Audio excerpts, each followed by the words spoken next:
Alright, so this is an example of the printout, hopefully you've downloaded, of the exercise for the first Revit project that you're going to turn in. It's called Basic Walls, Creating Walls. And in this project you're going to create 5 different wall types. You're going to build a small little structure here, add dimensions, add section views, detail each section view, and create the 3D view for the structure, and add those into a sheet. So the first thing I'm going to do is start a new project to help get you started in the right direction. I'll pick new, and it's going to be an architectural project. So we're going to pick OK.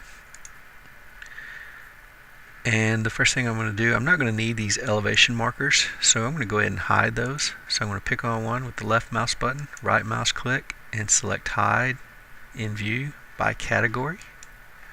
I'll turn those off.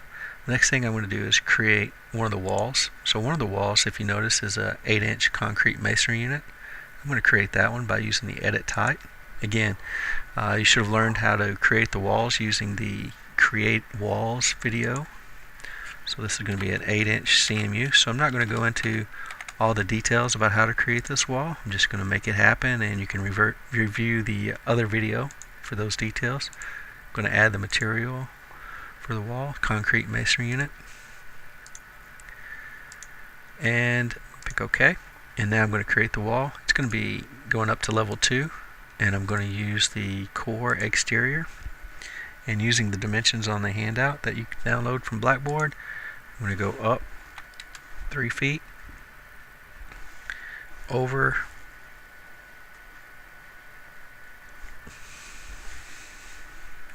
actually I should have went up 4.6, so I'm going to change that to be 4.6, and I will create wall from here, and I'm going to go over the 3, and then this will be up 5.6,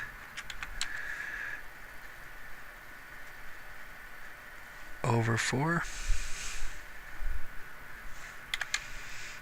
and then up 3, over 16 feet 6 inches, and then square it up. And there's one more wall right across here. So that's our structure. Now again, yours will use different walls at different locations. Refer to those section views to help you understand which walls are being used where. Mine are all the same wall, the 8-inch concrete masonry unit. A couple of things I want to do to prepare this view to go on my drawing. First thing I'm going to do is change the scale. The scale is going to be 1/4 inch equals a foot. I'm going to change the view detail level to fine. And if yours has thick lines, you can go to view and turn the thick lines on or off like that. I prefer them to be off. And the next thing I'm going to do is add the dimensions. So I'm going to zoom out a little bit, go to the annotate ribbon, use the align dimension tool, and I'm going to select the base of core, and I'm going to string all these dimensions together, go into the outside of the concrete masonry unit, then I'm going to give an overall for the vertical dimension, and I'm going to do the same thing for the horizontal dimensions, again using the outside base of the core, and then one overall.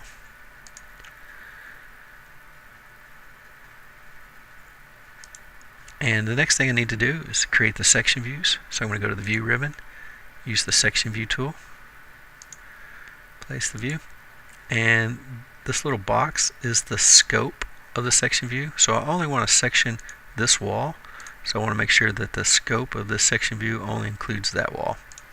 Now you're going to continue to add section views all the way around yours, and as you do, we'll go ahead and add those. Make sure that you bring the scope only into that one wall. Continue to add more section views. Again, adjusting the scope to only the one wall that you're wanting to show.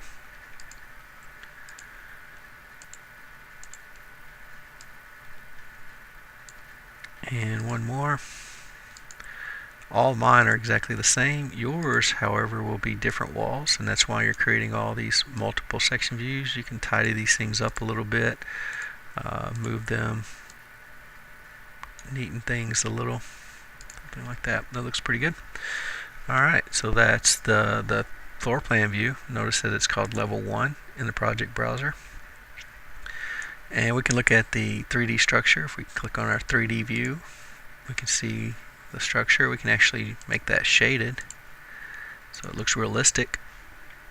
So again, I use the visual style, realistic.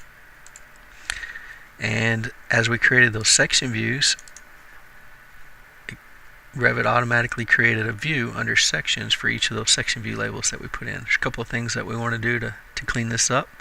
I'm going to create the one section view for the 8-inch concrete masonry unit. The first thing I'm going to do is hide these level lines. So I'm going to left click, I'm going to right mouse click and hide by category.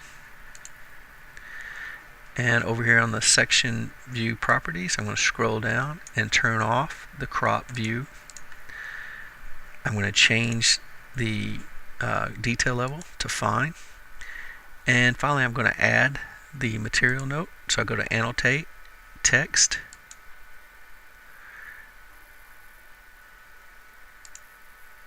place the leader, and I'm using a curved leader, and it's going to be an 8-inch concrete masonry unit.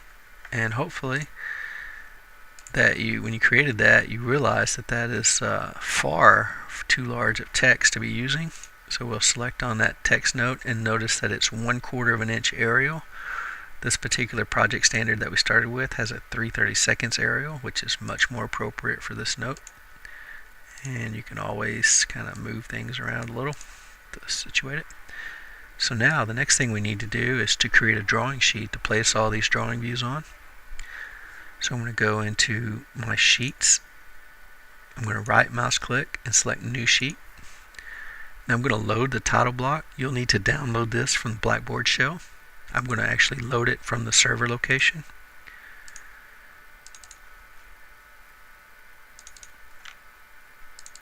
It's the B size. We pick OK and our sheet's created. In Revit, it's real easy to add the drawing views. So we just drag and drop. So I scroll up in my project browser, select level 1, drag and drop my floor plan into my drawing sheet. I expand the 3D view. I drag and drop the 3D view in the upper right corner. And I place each one of my section views. I can even right click and rename this section view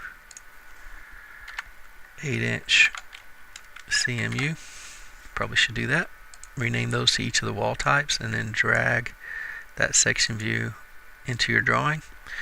Now you may want to move this line a little closer so you can eliminate some of this void space here. You can left click on the line and just move it right straight up.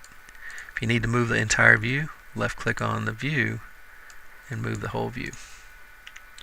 Alright, that should get you going. You want to create all the details for each of the different wall types. And finally, the last thing I need you to do is to create this as a PDF. So we're going to go and we're going to set print. And for our printer name, you should Google search and download something called Qt PDF Writer. And this is going to allow you to create PDF files. The project name here, we could call this one Casey Walls. And we're going to set up the page here. So the sheet size is going to be the 11 by 17. We're going to make sure it's landscape, zoom to 100%, and we pick OK. And we can preview that just to make sure everything looks good. Looks like it's in good shape, so we can hit print and then OK.